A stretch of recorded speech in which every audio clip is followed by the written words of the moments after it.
características ambientales muy estresantes, como largos periodos de sequía, temperaturas extremas, suelos de baja fertilidad, ¿verdad? Principalmente, y altos grados de erosión.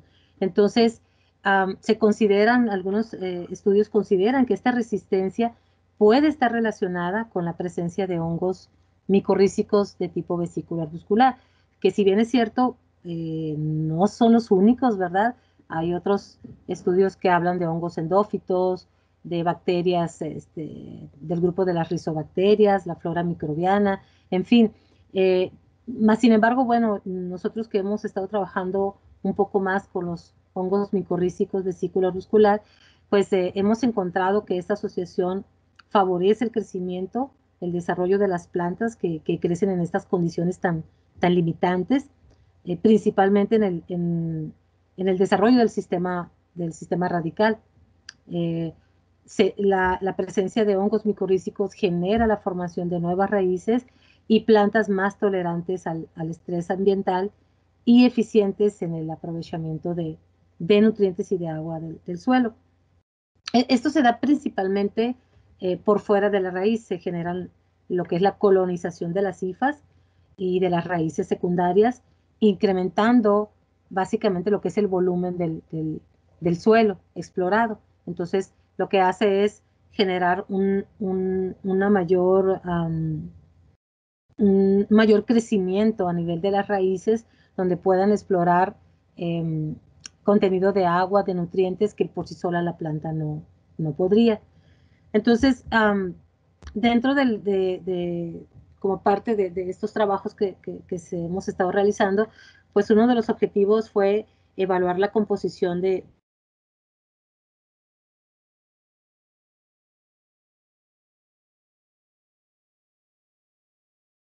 dos comunidades vegetales del área natural protegida de Médano Samalayuca.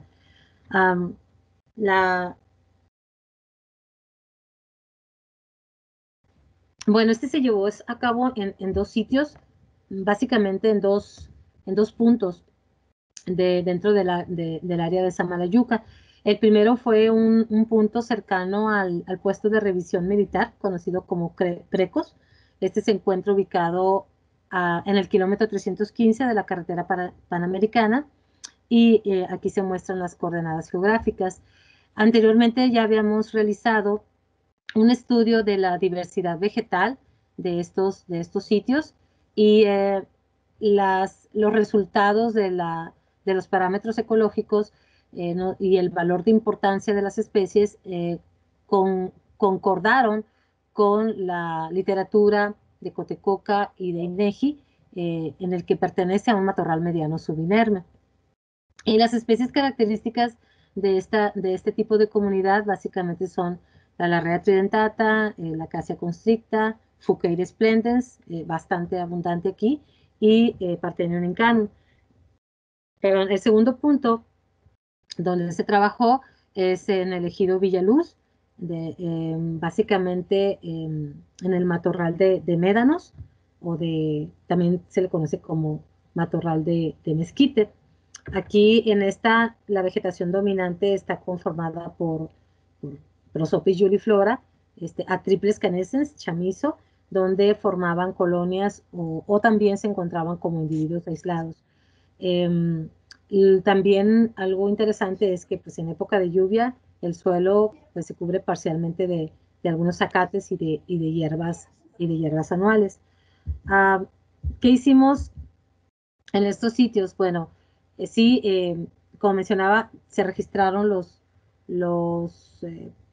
básicamente se llevó a cabo un muestreo dirigido o intencional, donde los elementos de muestreo fueron los individuos de la planta de Prosopis glandulosa y de Fucaria splendens. Y en total se muestrearon 8 individuos para cada planta, tanto en el matorral subinerme como en el de médanos. Y los muestreos se realizaron antes de lluvia, en los meses de julio, principios de julio, y en septiembre posterior a la lluvia. De cada individuo se colectaron 2 muestras de rizosfera y una de suelo, con ayuda de una pana. Entonces se tomaban las muestras de la rizósfera, que no es otra cosa que es el suelo que está pegado a la raíz. Entonces, de tanto de ocotillo como de prosopis, se seleccionaron dos profundidades, que fue a 15 centímetros y a 30 centímetros, y mientras que la muestra de suelo, pues se realizó una mezcla compuesta de los diferentes puntos en donde se seleccionaron las plantas. Eh, de tal manera que la muestra de suelo que logramos tener pues fue de 1 kilogramo de muestra para su posterior análisis.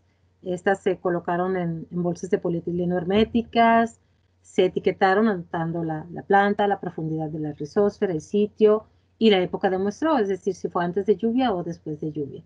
Entonces, muy importante, ¿verdad? Terminando el muestreo, nuevamente se cubrieron con suelo para que, pues, evitar que estas murieran, ¿no? Eh, También contamos con el permiso de colecta, pues desde un año antes para hacer la solicitud de la toma de muestras de rizósfera y de la diversidad vegetal, sobre todo lo que hicimos anteriormente. Ok, bueno, el siguiente paso ya nos llevamos al laboratorio lo que son las muestras de la rizósfera y se procedió a llevar a cabo lo que fue la extracción, la cuantificación e identificación de los hongos.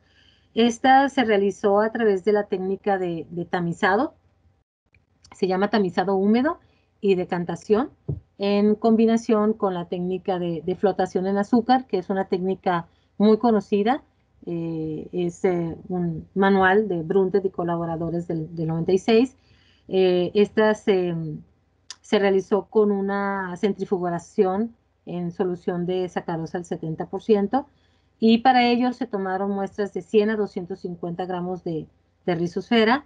Se colocaron en recipientes de cristal de 1 litro, se mezclaron y se filtraron a través de una serie de tamices que ahí están los tamicitos, de diferente luz de malla.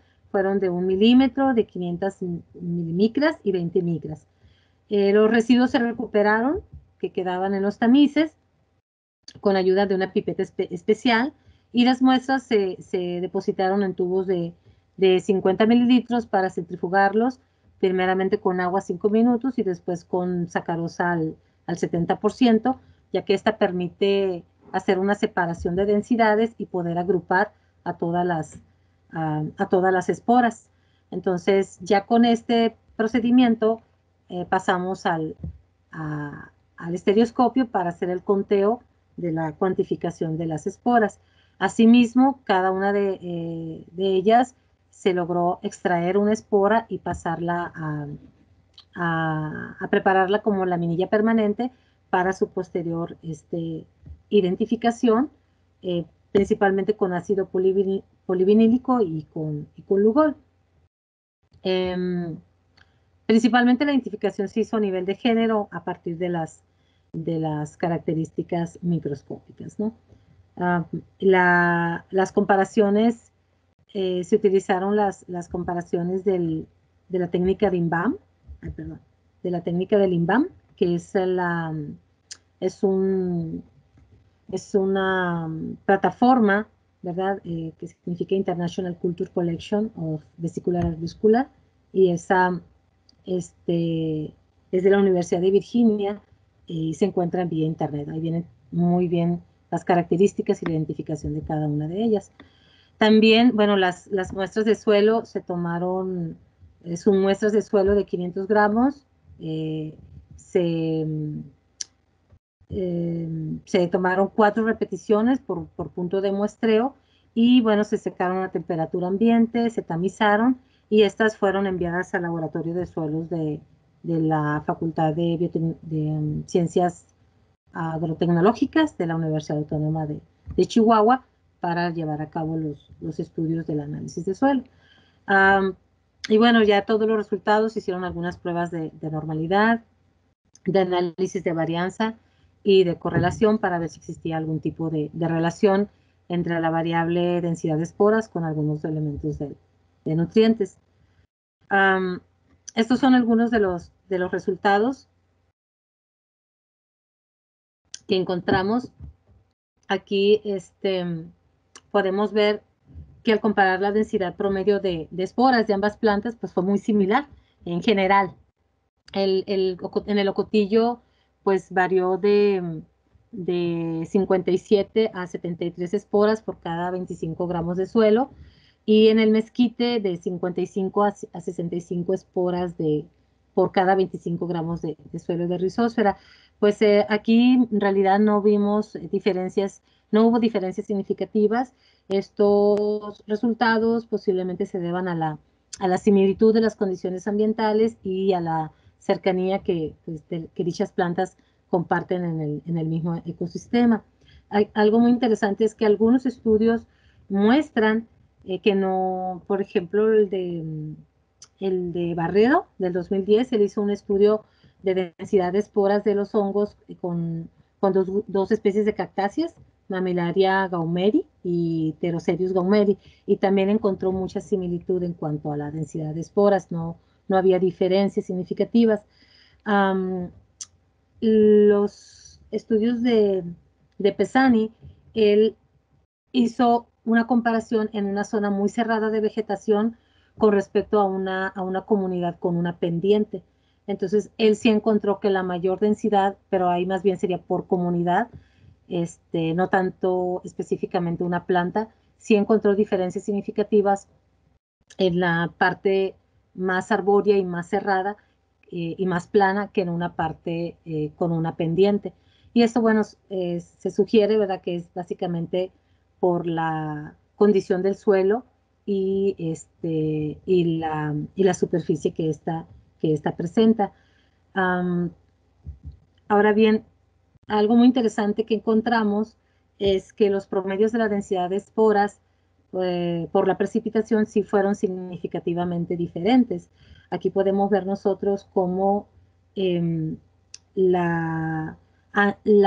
promedio de las esporas antes de la precipitación fue muchísimo mayor la densidad de las esporas que después de la precipitación.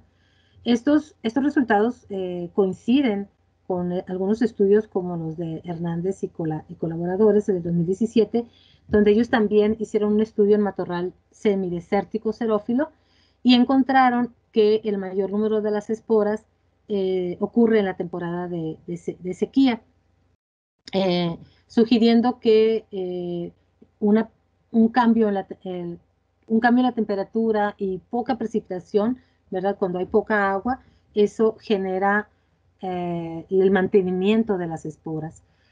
Sin embargo, otros estudios como no viene aquí, los de Armenta y colaboradores en el 2016, pues mencionan que en realidad, que es algo que sí posiblemente esté ocurriendo, la densidad y la distribución de las esporas no depende tanto, o si bien es cierto, la temperatura y la precipitación son factores que pueden influir, hay otros tipos de factores que hay que considerar este, como, como variables que pueden determinar la presencia o ausencia de una espora.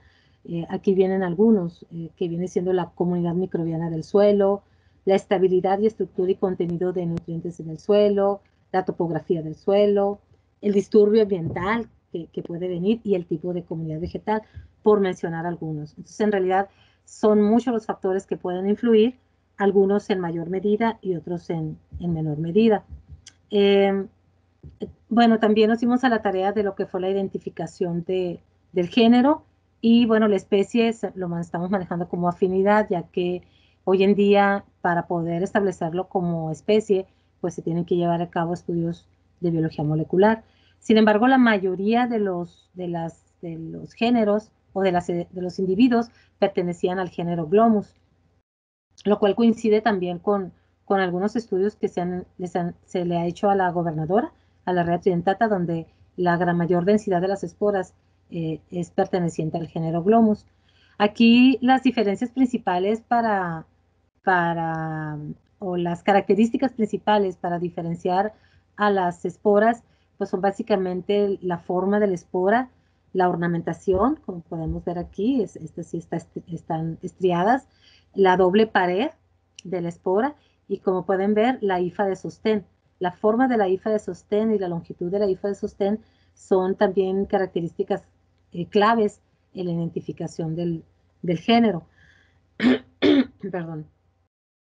En cuanto a la fertilidad del suelo, pues generalmente los suelos son mayormente, perdón, son mayormente arenosos, son ácidos con baja cantidad de materia orgánica.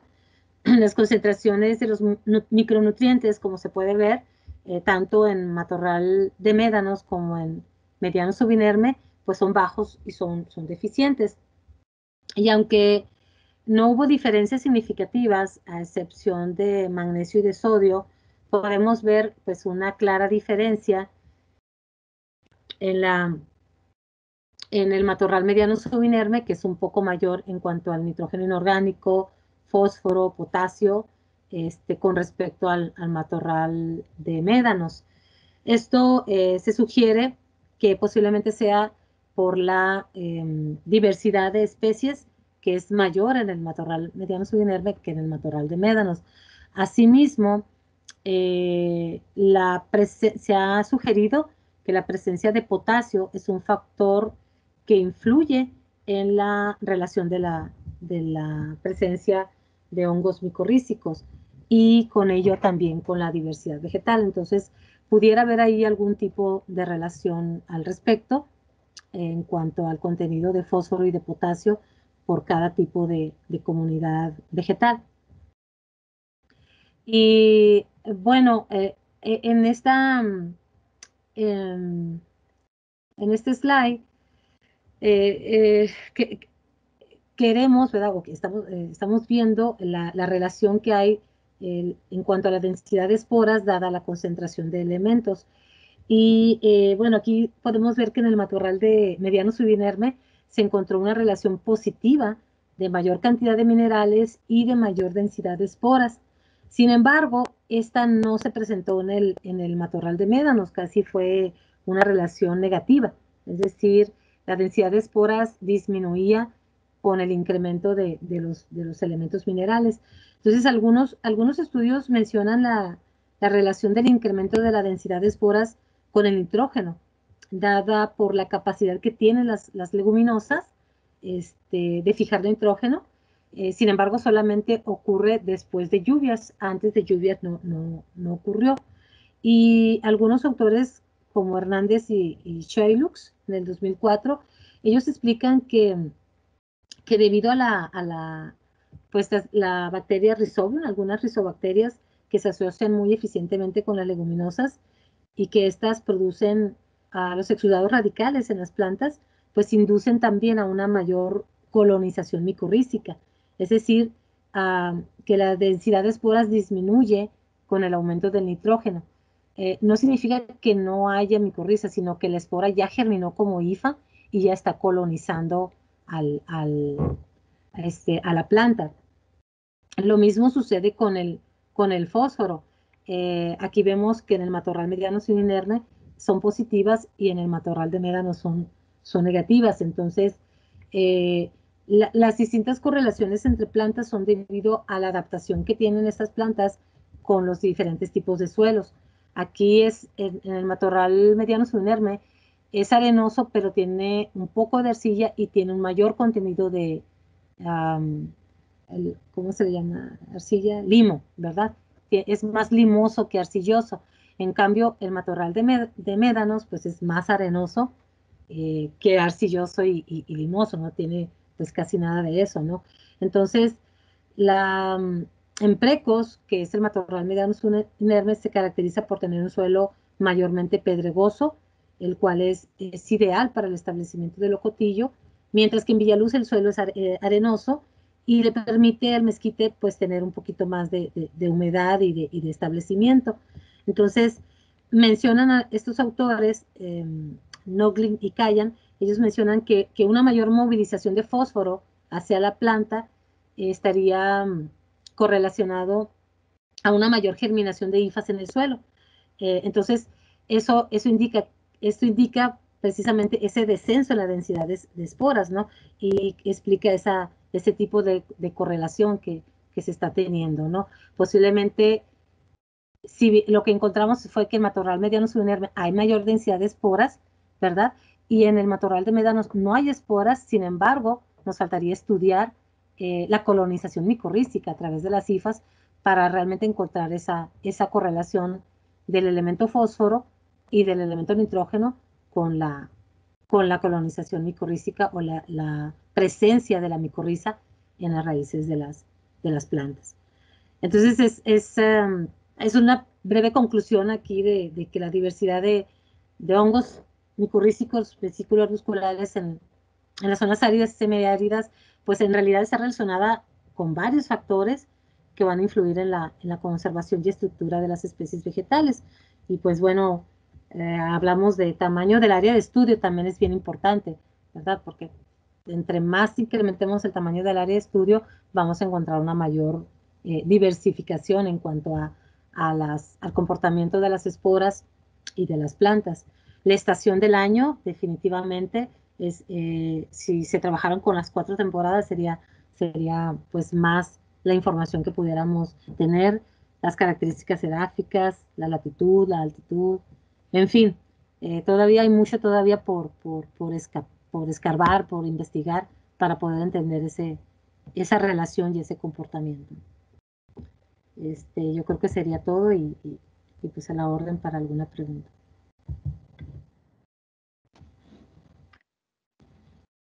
Gracias, doctora Miroslava. ¿Alguna pregunta? Sí, Yadim. Buenas tardes. ¿Sí me oye? Sí. Perfecto. Sí. Hola, maestra. Muy buenas tardes.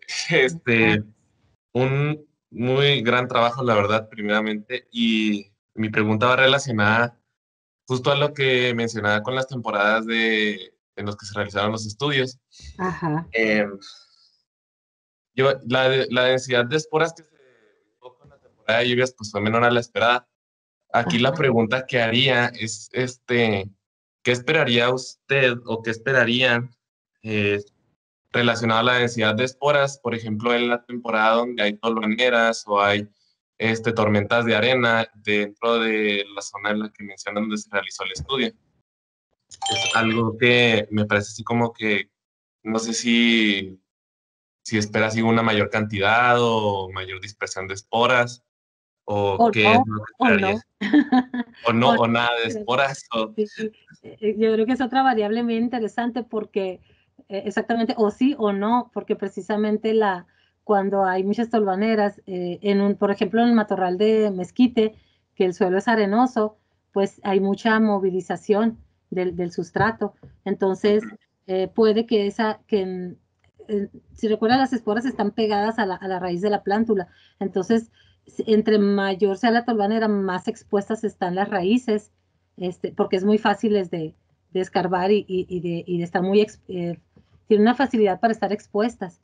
Entonces, y también, pues, por ser tan microscópicas y tan débiles, pueden dispersarse, ¿verdad? O bien agruparse. Entonces, es un factor que por el momento no lo había contemplado, pero que sí sería interesante considerarlo.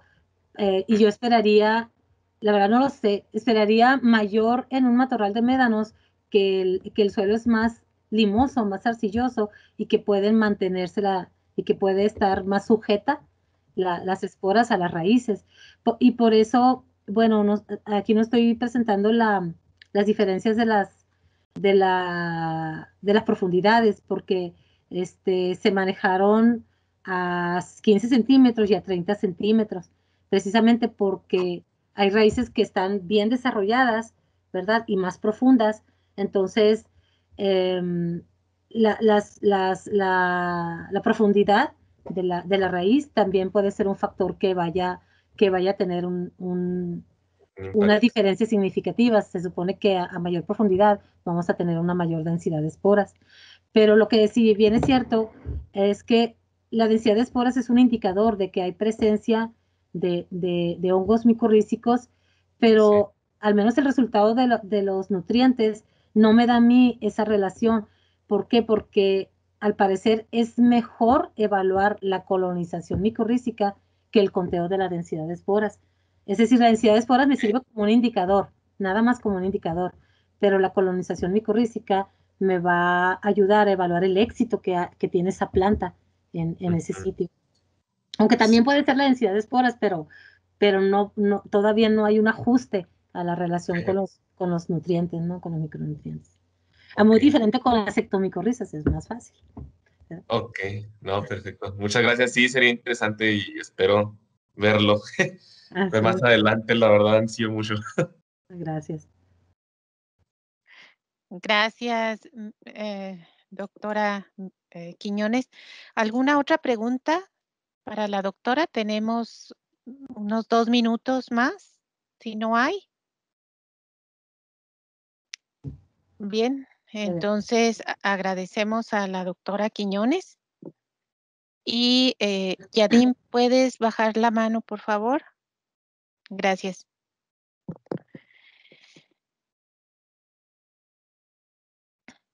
Bien, continuamos con la tercera ponencia de esta tarde, que está a cargo de la bióloga Rocío Alejandra Zúñiga González, y nos va a presentar la ponencia de nombre Ascolíquenes en 3 comunidades vegetales del área natural protegida Médanos de Samalayuca, municipio de Juárez, Chihuahua. Hola, buenas tardes. Hola, Rocío, ¿estás lista? Nada más que cargue. Sí. No te oímos casi. Ah, ¿ahí me escuchan? Se oye un poco mejor. Sí. Voy a tratar de acercarme al micrófono para que me escuchen bien. ¿Ahí se logra ver la presentación? Se está cargando. Muy bien. Bueno, yo ya la puedo ver. Muy bien. Buenas tardes, mi nombre es Rocío Zúñiga y les voy a presentar mi proyecto que se llevó a cabo junto con la doctora Miroslava Quiñones y está titulado Ascolíquenes en 3 comunidades vegetales del área protegida Médanos de Samalayuca, municipio de Juárez, Chihuahua. Y bueno, voy a empezar explicando qué es un líquen. Estos son organismos que establecen una asociación simbiótica mutualista estable que está llevada a cabo principalmente por un organismo que es el reino fungi, que es un hongo, que a través de sus hifas se arraiga a un organismo fotosintético. Este organismo puede ser un alga o una cianobacteria. Y bueno, esta relación es tan exitosa que tiene una importancia ecológica y pues en general voy a hablar que pueden conformar lo que se conoce como costra biológica junto con otros organismos como musgos, cianobacterias y otras algas, y que se forma en la superficie del suelo, y esto es muy importante para el ciclaje de nutrientes, protección del suelo y también para un posterior que se puedan postrar otras plantas, bueno, algunas plantas vasculares. Y también, pues, en general tiene una importancia económica y esto es principalmente para los habitantes aledaños, los cuales pueden utilizarlo para realización de textiles, tintes, perfumería, etcétera. Y bueno, ¿qué se conoce aquí en México? Pues se ha realizado una estimación de 2.829 especies de líquenes. Para Chihuahua, que es uno de los estados que se han registrado mayor cantidad de especies, alrededor de 500 especies. Y para el área de protección de flora y fauna de Médanos de Samalayuca, se han hecho algunos estudios esporádicos o algunos registros de evidencia de su desarrollo. Sin embargo, estudios como tal de su riqueza no se han realizado. Entonces, estos organismos ocupan alrededor del 12% de los ecosistemas terrestres, de los cuales en el mundo se han descrito alrededor de 19.387 especies. Estos organismos, a pesar de ser poligenéticos, están clasificados dentro del reino fungi y pertenecen principalmente a 2 divisiones, que es la división ascomicota y la división basidiomicota. En sí, los líquenes en su mayoría, alrededor del 98%, pertenecen a la división Ascomycota y eso se les denomina ascolíquenes. Y los que pertenecen a la división Basidiomycota se les denomina basidiolíquenes.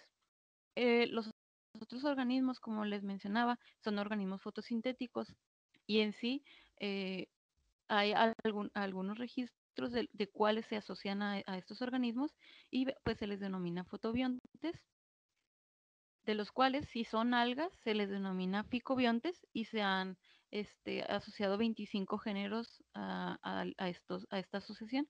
Y también las cianobacterias se les denomina cianobiontes y se han descrito alrededor de 12 géneros. Ahora bien, pues como les mencionaba, pues en México se han realizado algunos estudios, son muy pocos, pero sí se han realizado algunos estudios de la riqueza y diversidad de líquenes y se han estimado que existen alrededor de 2.722 especies de líquenes que se han descrito. Para Chihuahua, Brodo y colaboradores en el 2001 mencionan que hay 4 familias que son las más representativas, que es la Parmeliaceae, la Canaraceae, Physaceae y Colemataceae. Y en un estudio, en una tesis realizada por Chacón Ramos en el 2009, que fue realizada en la Sierra Tarahumara, pues se registraron 37 especies de líquenes, que las familias más representativas fueron Parmeliaceae, Cladoniaceae, Lobariaceae y Telosquitaceae. Ahora bien, ¿cómo son estos organismos? Bueno, desarrollan estructuras llamadas talos, que son estructuras morfológicas que se pueden observar y que pueden ser externas o internas. Entonces, aquí primero les voy a hablar de las externas. Por ejemplo, aquí tenemos un talo crustoso, perdón, que como dice su nombre, pues es muy similar a una costra y estos se van a caracterizar porque están muy adheridos al sustrato en donde se encuentren. Tenemos otra forma que es folioso y que también, como dice su nombre, es muy similar a una hoja. Y por último, en general, los fruticosos, que estos están elevados del sustrato y tienen una forma similar a un arbusto o bien como barbas. Eh, Estos tipos de talo pues se pueden subdividir en otros tipos más. Sin embargo, también otro que es importante es el heteromórfico, el cual puede desarrollar 2 tipos de talo a su vez, es decir, el talo primario de la base puede ser de tipo folioso y el talo secundario, también llamado podio, puede ser de tipo fruticoso. Ahora, en su morfología interna, pues podemos encontrar esto es de acuerdo a cómo se acomoda el organismo fotosintético junto con las algas.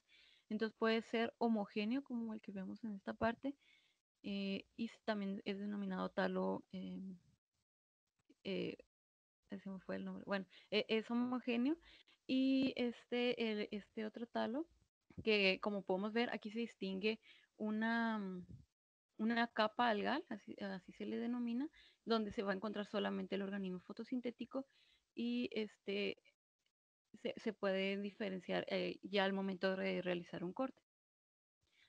También existen otras estructuras de importancia, por ejemplo, aquí estas primeras que les muestro pues son de reproducción sexual.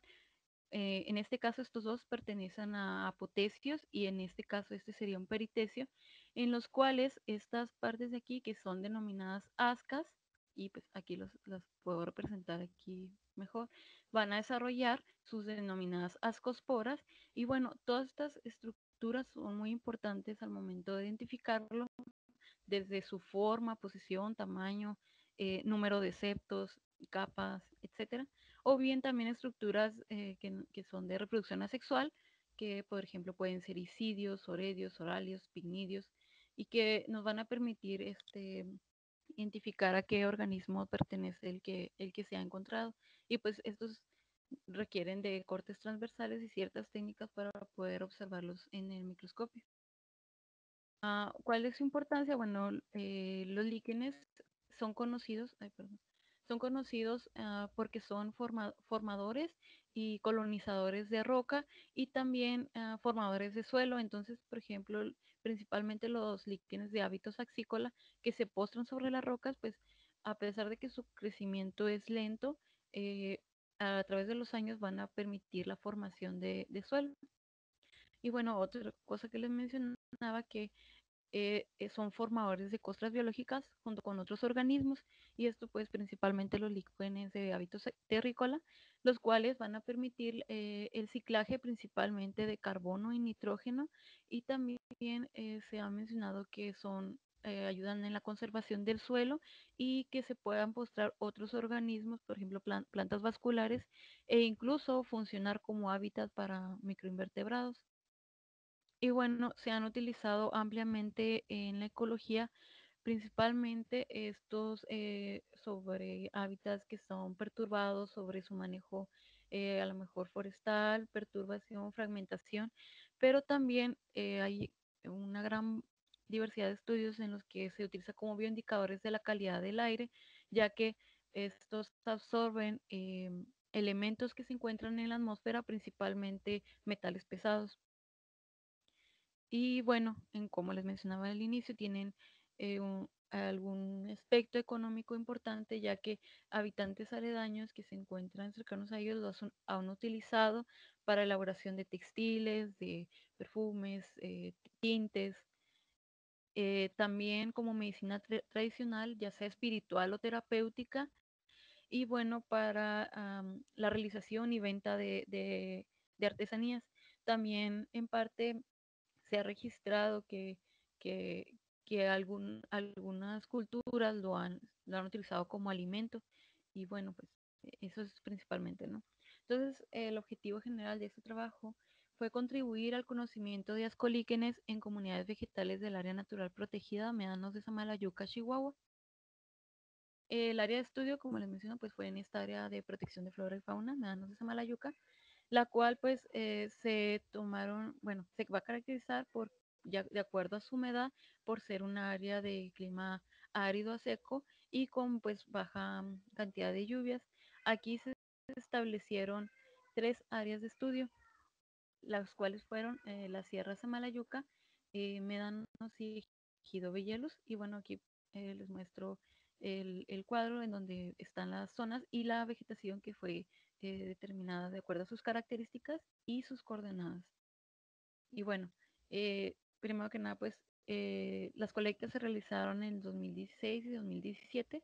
Para ello se pidió un permiso de colecta.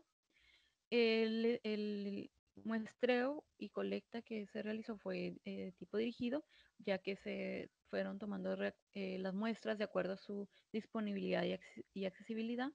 Y pues cada especie diferente se fue colectando de acuerdo también a cómo se encontraba. Por ejemplo, se encontraban en roca, pues fue necesario un cincel y un martillo para poder extraer la muestra, o bien una navaja. Y pues si se encontraban en suelo, pues era más fácil tomar la muestra. Entonces se resguardaron en bolsas de cartón y se trasladaron al laboratorio de biodiversidad para realizar el trabajo de gabinete. Lo importante también de ese estudio es que fue de tipo retrospectivo, es decir, especies que se habían muestrado en otros años y habían sido resguardados aquí mismo, que fue del 2009 al 2015, se tomaron en cuenta y también se analizaron de igual forma que los que fueron muestreados. Se lleva a cabo la herborización, la cual consiste pues en la limpieza del exceso de tierra, si contenía algún animal, y para poder preservar correctamente nuestros organismos. Y bueno, se realizó una base de datos en Excel para tomar en cuenta qué especies se colectaron en qué año y tipo de sustrato, tal o etcétera. Bueno, se llevó a cabo la caracterización macromicroscópica de acuerdo a sus características externas e internas, como se las mencioné al principio, fueron algunas de las que se tomaron en cuenta. Y bueno, se llevó a cabo la identificación con la literatura especializada, pues aquí pongo algunos ejemplos. También algo importante para la identificación se utilizó KOH al 10% y hipoclorito de sodio al 10% también. Y bueno, en cuanto a los análisis estadísticos, se hizo un análisis de la frecuencia de especies, pero como les mencioné, fue en cuanto tanto tipo de sustrato en que se encontraba, el tipo de talo, en qué tipo de vegetación se encontró, etcétera. Y también se realizó el análisis de riqueza con el índice de Yagnick de primer orden y se realizó una curva de acumulación, la cual consiste que entre más números de muestreo se va a llegar a una asíntota. El punto de llegar a esta asíntota es que nos está indicando que llegamos a la riqueza, encontramos la riqueza total de estas áreas. Y bueno, el índice se estimó a través del programa Estimate versión 8.0. Y por último, se analizó la eficiencia del muestreo, la cual consiste en dividir la riqueza observada entre la riqueza estimada por medio del índice, multiplicando por 100. Y bueno, ¿qué se encontró en sí? En los tres sitios se registraron 18 especies eh, distribuidas en el reino fungi, división ascomicota, dentro de 3 clases, 3 subclases, 8 órdenes, 10 familias y 12 géneros. Aquí pues nada más lo que quería mostrarles es las especies afines a las que se logró llegar, que fueron las 18 especies, y pues su respectivo taxonomía, ¿no? Y bueno, aquí un ejemplo de cómo las especies, por ejemplo, esta que es afina a Caloplaca trachifila, como su morfología externa pues fue fotografiada y su morfología interna, por ejemplo, aquí se logra observar una asca y sus ascosporas. También cada especie fue consultada en diferentes bases de datos para que que se encontraran en zonas similares a las que a las que se encontraron. Por ejemplo, aquí sería en esta base de datos. Y bueno, otro ejemplo que puse aquí sería de Peltula ricardsi.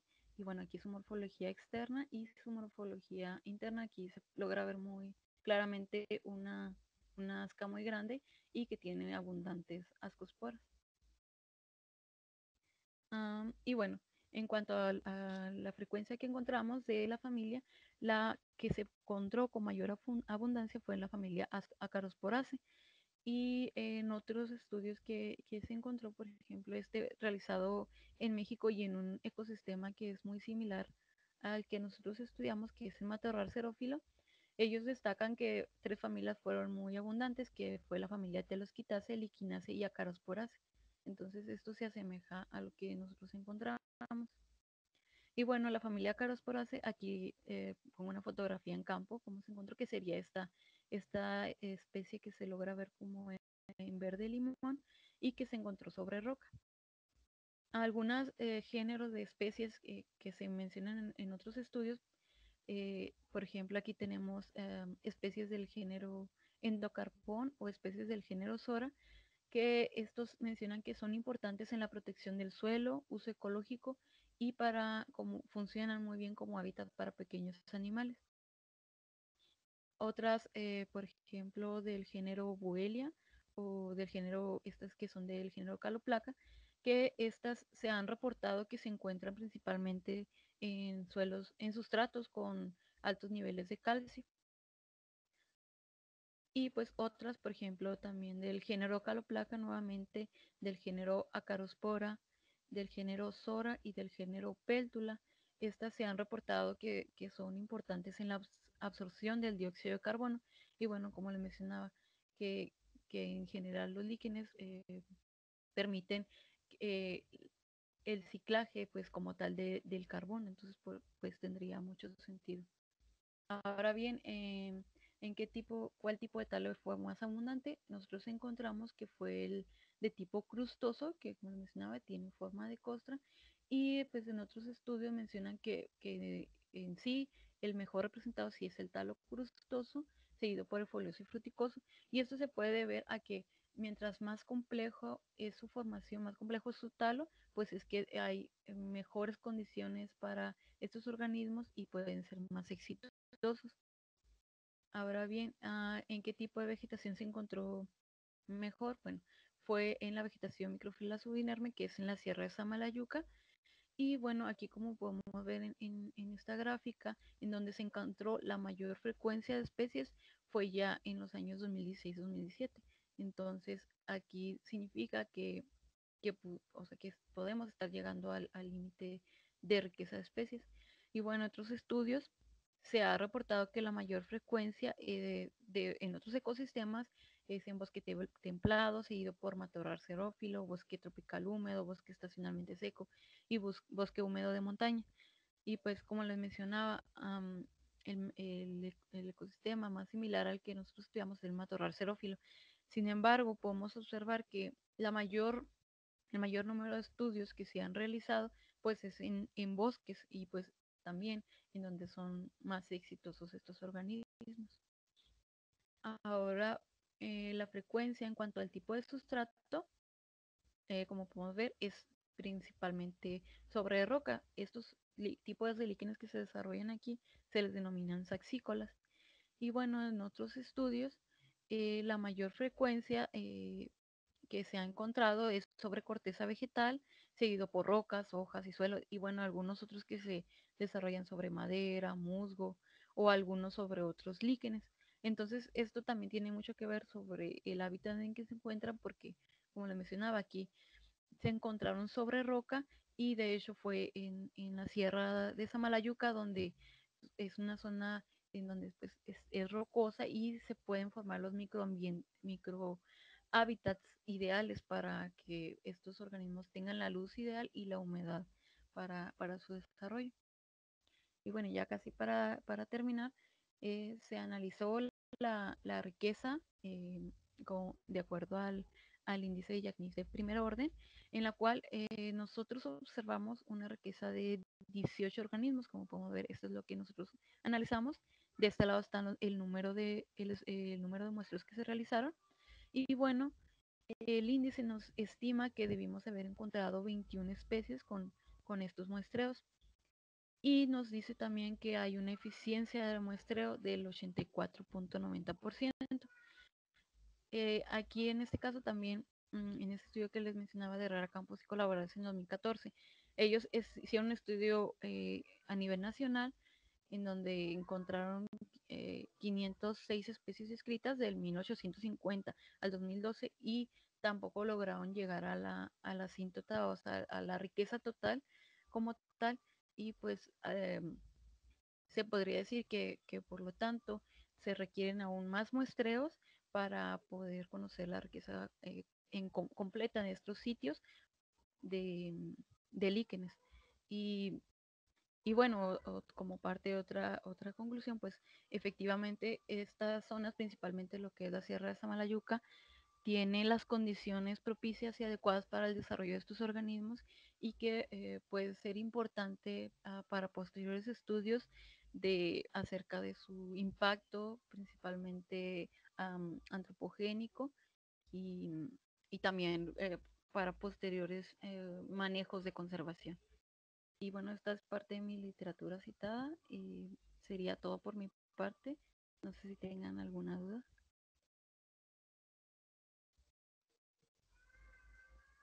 Bien, ¿alguna pregunta para Rocío? Yo tengo una pregunta. Mencionaste, bueno, tengo un par de preguntas. Rocío, mencionaste que los líquenes pueden ser usados para la elaboración de algunas artesanías. ¿De qué tipo de artesanías? Porque no sé si se usan como tinturas, lo cual me interesaría bastante. Bueno, en sí, bueno, con artesanía me refería como a la conformación de ciertas, es que no sé la palabra, pero por ejemplo, no sé, digamos, ¿De se me fibras? ocurre, ¿no? ¿La Sí, obtención sí, de fibras? utilizando sus fibras, ajá, utilizan sus fibras en sí, pero también la literatura sí, sí se han utilizado para obtención de tinturas como tal y incluso de perfume y etcétera. Oh, Pero en sí la artesanía me refería a la venta que tienen, o oh, sea, de que extraen estos organismos y realizan formas, me refería a eso, pero también realizan lo que le mencionaba, las tinturas. Ujú. ok, muy bien, muchas gracias. Y también en tu presentación observamos que en el 2016 y en el 2017 fueron años que mostraron mayor riqueza de algunos de algunas de las familias de líquenes en el ANP en Samalayuca. ¿Por qué? ¿Por qué crees? Bueno, yo lo atribuyo tanto a que pues en esos años fue en los que yo realicé las colectas, pero también en lo que se refiere a mi estudio, que es de tipo retrospectivo, que mientras más muestreos va subiendo o sea, mientras más aumentas el número de muestreos, va a subir la frecuencia de especies y va a llegar un momento en que va a dejar de subir, de haber más especies nuevas y por lo tanto es que se va a encontrar el mayor número de especies. Entonces, am, esto se podría deber principalmente a eso, no tanto a el año en que se colectó, sino a que mientras más muestreos tengas, pues van a subir los números de especies, pero en un momento dado ya vas a ya no vas a encontrar especies nuevas o raras. Ok, ok, sí. No tiene que ver con las condiciones climáticas, especialmente de esos años, sino más bien está relacionado con el muestreo. Sí, exactamente. Ok, bueno, bien, entonces, pues, ¿tenemos alguna otra pregunta para Rocío Alejandra?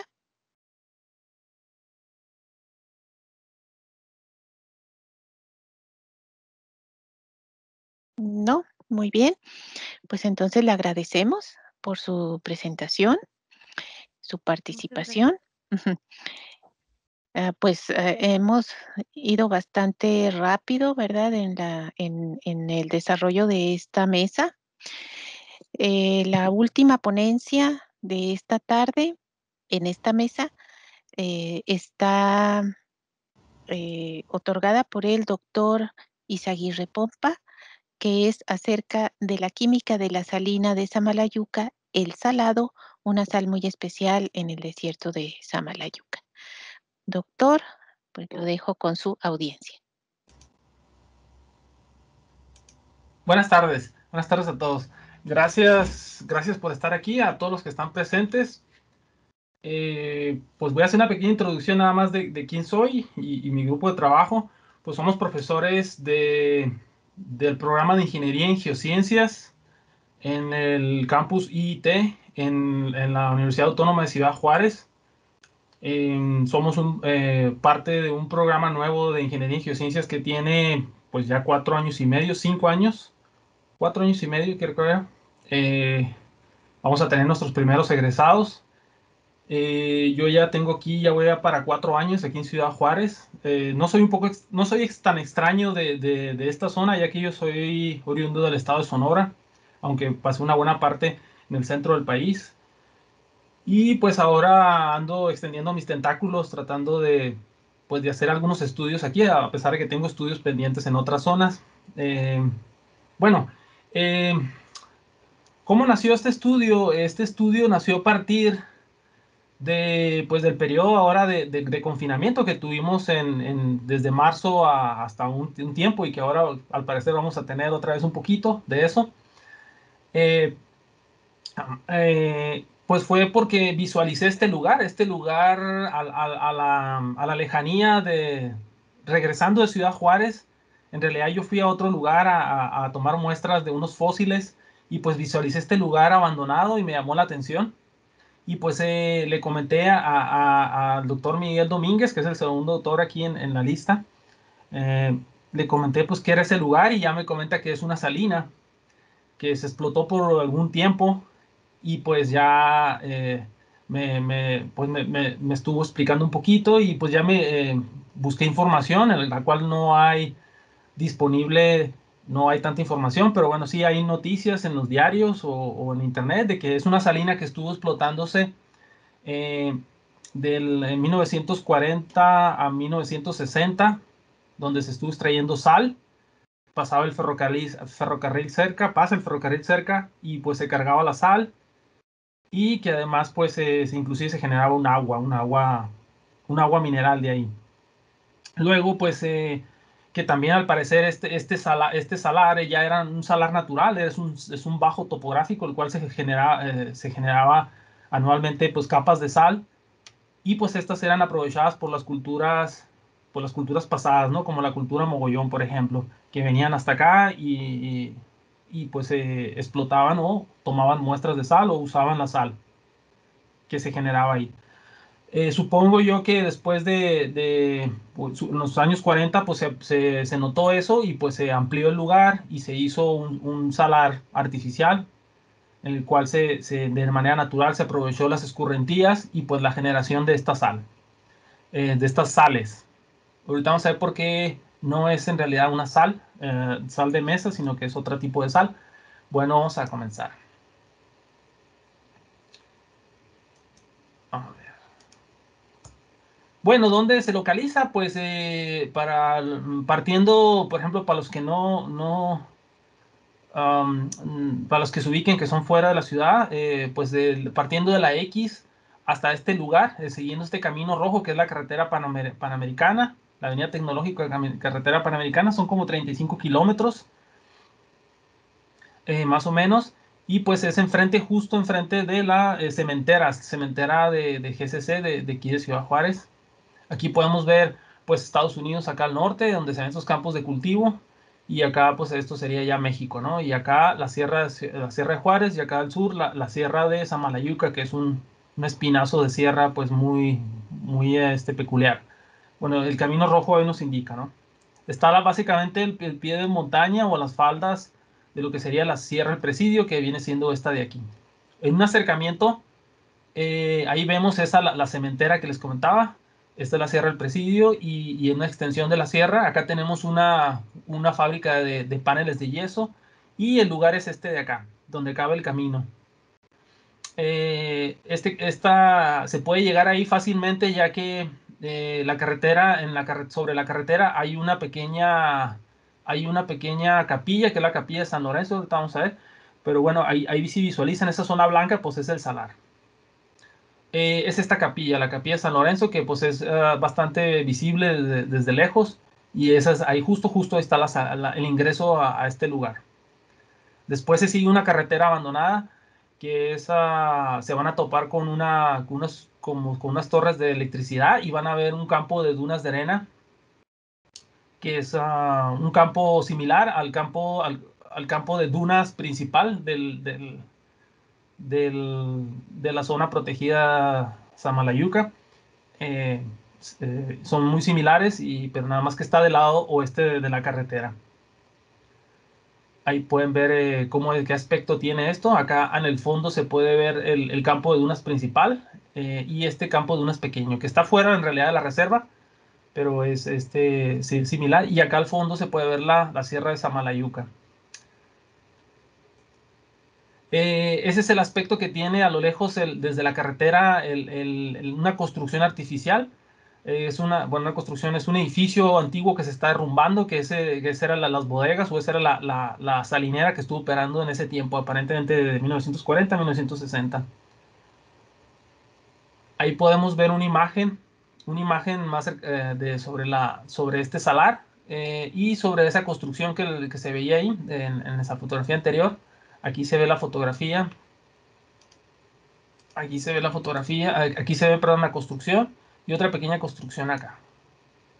Y esto correspondería al salar, que son como 4.5 hectáreas más o menos. Y bueno, aquí está la escala. Y no es tan grande en realidad. Ahí se ve la construcción, cómo es que se está arrumbando la construcción antigua. Y este es el aspecto de ese salar. Ese es el aspecto del salar, que está se ve pues terroso, sucio, pero en realidad tiene capas de sal que están cubiertas en este momento por arena porque no se ha explotado en mucho tiempo, y se ven algunas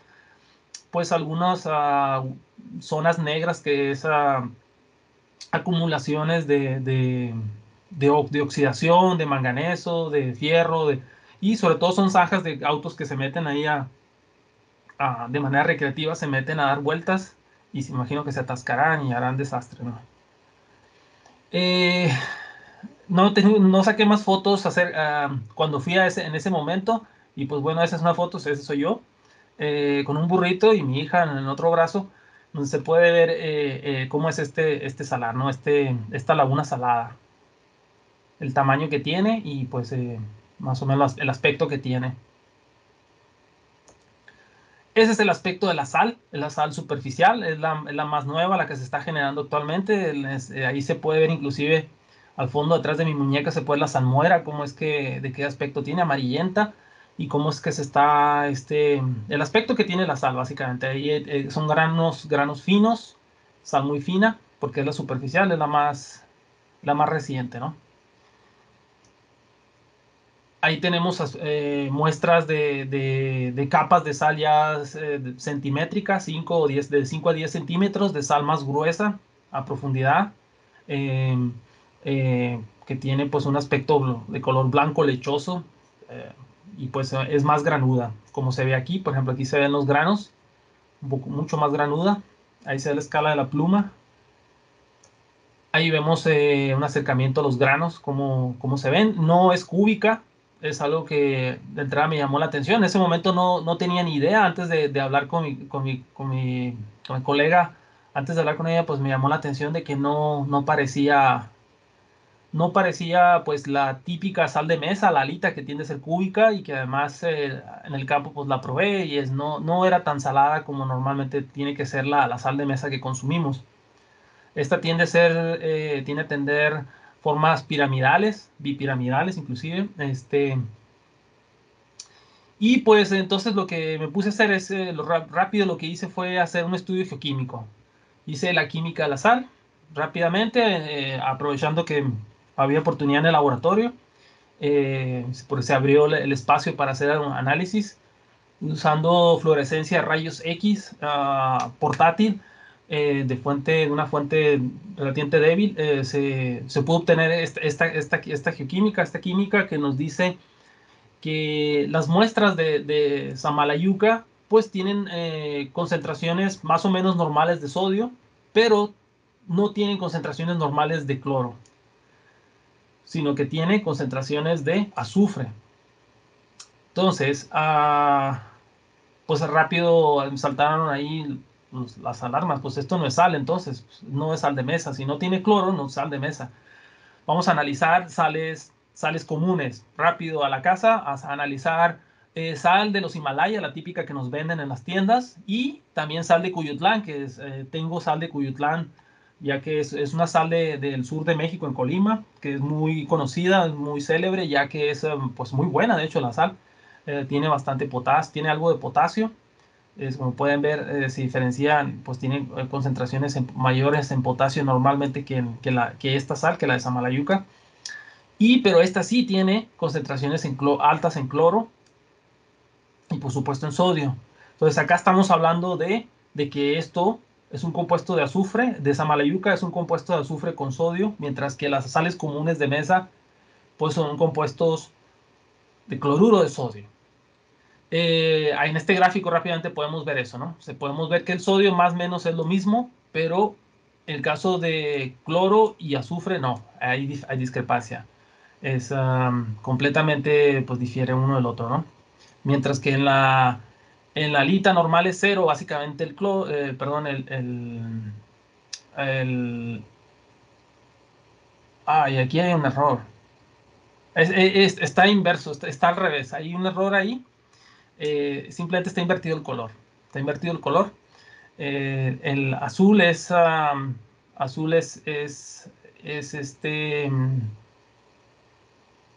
es Samalayuca, y anaranjado es alita, ¿ok? Ajá. Entonces vemos eso, pues que hay una notoria diferencia. Uno básicamente es un sulfato de sodio y el otro es un cloruro de sodio. Las tablas están bien. ¿Qué aspecto tiene? Esta sal? Pues si no se puede ver en esa muestra que les enseñé, en esas muestras, pero aquí ¿qué aspecto tiene? Pues tiene este aspecto bipiramidal, que es muy típico. Estas son imágenes de muestras de Chile, por ejemplo, de sulfato de sodio. En este caso es la especie de tenardita, que coincide bien con las sales de Samalayuca, al menos en aspecto, en hábito. Bueno, ¿qué más hago? pues voy a hacer difracción de rayos X. Vamos a hacer difracción de rayos X y nos topamos de que efectivamente es tenardita. Las muestras analizadas arrojaron tenardita, otro mineral que es blodita y otra que es nielsenita. ¿Qué es esto? Pues es la tenardita, como les contaba, es un sulfato de sodio. La blodita es un sulfato de sodio y magnesio. Y la nielsenita, que es igual a tridimita, es el 1%, es óxido de silicio, básicamente es cuarzo. Entonces estamos hablando de que esta sal, la sal de Samalayuca, es básicamente sulfato de sodio con un poco de magnesio y pues tiene pues algo de cuarzo, tiene algo de tridimita, pues puesto que pues está rodeado de dunas de arena y pues algo de cuarzo tendrá. Algo de cuarzo coloidal se habrá formado, ¿no? Entonces, y habrá algo más, seguramente, posiblemente algo de cloruro de sodio y entre otros compuestos. Siempre hay, esto simplemente es un cálculo hecho con un software, pero bueno, lo más importante es la identificación del mayor componente, en este caso, cristalográficamente, pues es la tenardita, no es alita. Y pues bueno, ahí vamos, ¿no? Este es un estudio que pienso que algún estudiante lo va a retomar de nuestro programa, pues que haga más estudios y que haga más muestreo y que lo desarrolle. Esto es simplemente introductorio, es un estudio parcial, pero bueno, que me ha resultado interesante. ¿Qué más hago? Pues luminiscencia. Y pues sí, detecté fluorescencia a 250 nanómetros en luz ultravioleta y fosforescencia, una fosforescencia blancosa, blanca muy intensa en fluorescencia y blanca azulosa en fosforescencia a 250 nanómetros y a 365 nanómetros ligeramente amarillenta blancosa. Más menos o a la inversa se ha detectado que este mineral tenardita tiende a ser fluorescente y fosforescente. Entonces efectivamente tiene cierta fluorescencia y tiene fosforescencia. Eso de entrada no todos los minerales son fluorescentes o fosforescentes, pero de entrada este sí lo es y sí concuerda con lo que se ha observado de otras tenarditas encontradas en el mundo. ¿Dónde hay tenardita en el mundo a propósito? Pues en Estados Unidos, ahora en México. Bueno, ahora en México desde hace un tiempo se ha detectado tenardita en México, en Perú, en Chile, en España, en China y en otros lugares. Principalmente en zonas desérticas. Si se fijan, pues los desiertos, recuerden que están en los paralelos 30 y acá también tenemos zonas desérticas, ¿no? ¿Qué pasa en África? Pues no hay, también se requieren condiciones químicas para que se forme, además de las condiciones climáticas, ¿no? Y con el mismo Australia. Entonces, específicamente en América, pues el lago salado allá en Utah, en Salt Lake City, en Salt Lake, el lago salado, pues es un lugar, en California es otro lugar donde hay. Históricamente el único depósito y más grande que se había encontrado antes era pues el de Bacadehuachi, que es un depósito con reservas importantes, que de hecho ha tomado últimamente pues ha salido en las noticias, ya que pues se asocia o cerca de ahí se asocia a que este depósito tiene litio y que pues litio, ya saben que ahora se fabrican las pilas con litio, o están las famosas pilas de litio, pues sí, sabe qué estará pasando ahí, ¿no? Pero en Bacadehuachi hay un depósito importante reconocido de tenardita, el cual su propietario era Vitro y lo utilizaba como pues aditivo para la fabricación de vidrio y entre otras cosas. Se sabe que de los principales usos es eso, el uso de fabricación de vidrio. Y pues esta zona ahora aquí en la zona de Samalayuca es esa pequeña salar que pues el de Samalayuca, pues el salado que es tenardita. Hay que decir que pues estos son, por ejemplo el de Bacadehuachi son depósitos, son paleodepósitos, son depósitos antiguos del Oligoceno, Mioceno, por ejemplo. Y este depósito del que estamos hablando, del de Samalayuca, es actual, es un depósito reciente. ¿Qué usos tiene este mineral, la tenardita? Pues tiene muchos usos.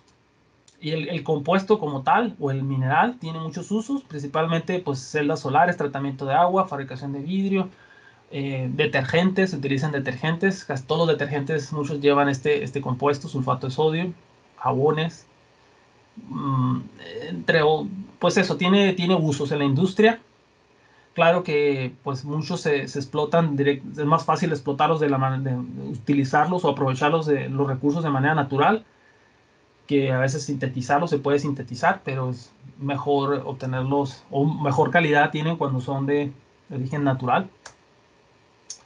Y pues qué uso se le ha dado acá, pues fue explotación para uso de esa sal, pero aparentemente se fabricó un agua natural, un agua salada, agua Samalayuca, que este es un aporte de mi compañero, el cual pues él es muy curioso de estos temas también.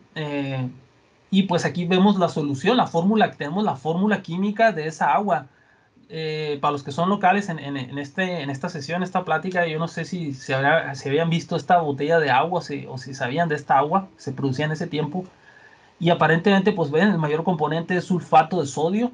Aquí lo vemos, sulfato de sodio, sulfato de magnesio, cloruro de sodio, pues en pequeñas cantidades, 1 punto y algo de, no sé ni si me alcanza a leer si dicen gramos o... La verdad es que no se alcanza a leer, pero bueno, en proporción es bastante, ¿no? Parece en gramos, parece que dice G en gramos. Y luego carbonato de calcio y silicio, tiene algo de silicio, claro, y que viene siendo pues cuarzo, tridimita, en este caso, ¿no? Y pues sí, efectivamente el hecho de que esta etiqueta nos confirma que la sal de ahí se usaba para hacer esta agua, fabricar esta agua. Bueno, en conclusión al momento, ¿cuál es el origen de esta sal? Pues primeramente estas sales, o estas específicamente las thenarditas o estas sales se forman en zonas desérticas. Son típicas de altiplanos, de zonas desérticas, en donde se tienen los componentes, la química, los eventos magmáticos, los eventos volcánicos, hidrotermales que generan estos compuestos.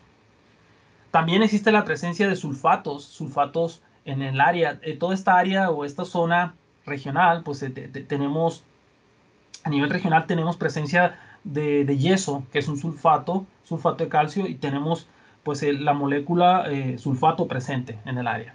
Y segundo, como tercer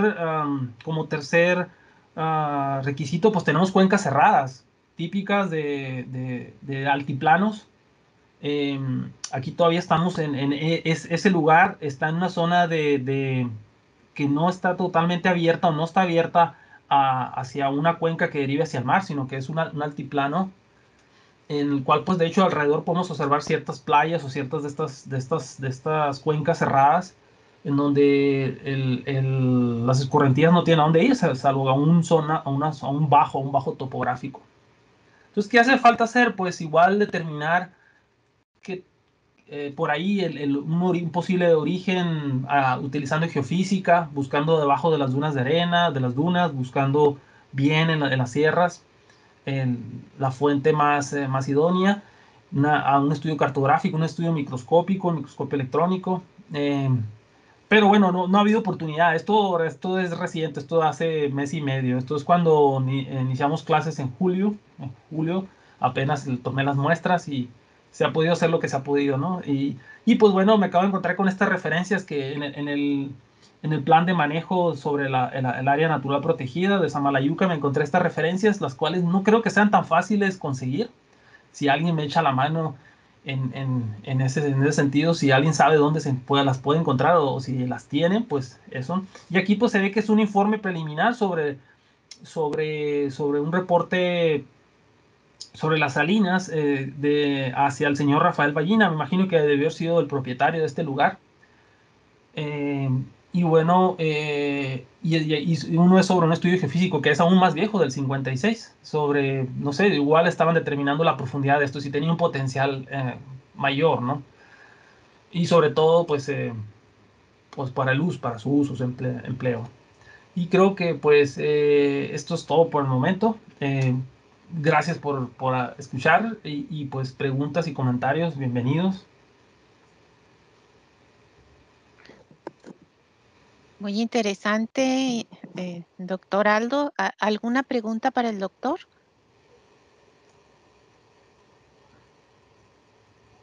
Sí, Miroslava. Gracias, doctor Aldo. Se me hizo muy interesante, a mí también me pareció muy interesante este trabajo que están realizando. Tengo algunas dudas, una de ellas, mencionó que esa área donde están trabajando no pertenece al área natural protegida, no están dentro del área natural protegida. No están, según el área, tengo entendido, el área está por de fuera, según el mapa, que de hecho aquí no lo tengo. A ver, está mal. Podemos ver ese mapa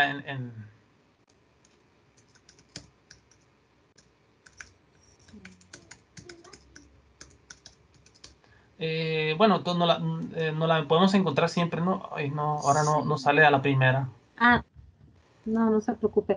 Bueno, mi pregunta iba hacia la comparación con, presentó un mapa mundial en los sitios de los puntos donde también tienen esa condición, ¿no? de ese tipo de sal, por llamarle así. ¿Sabes si en esos sitios, si hay algún registro de comparación de los resultados que usted está encontrando con los de esos sitios que se encuentran a nivel mundial?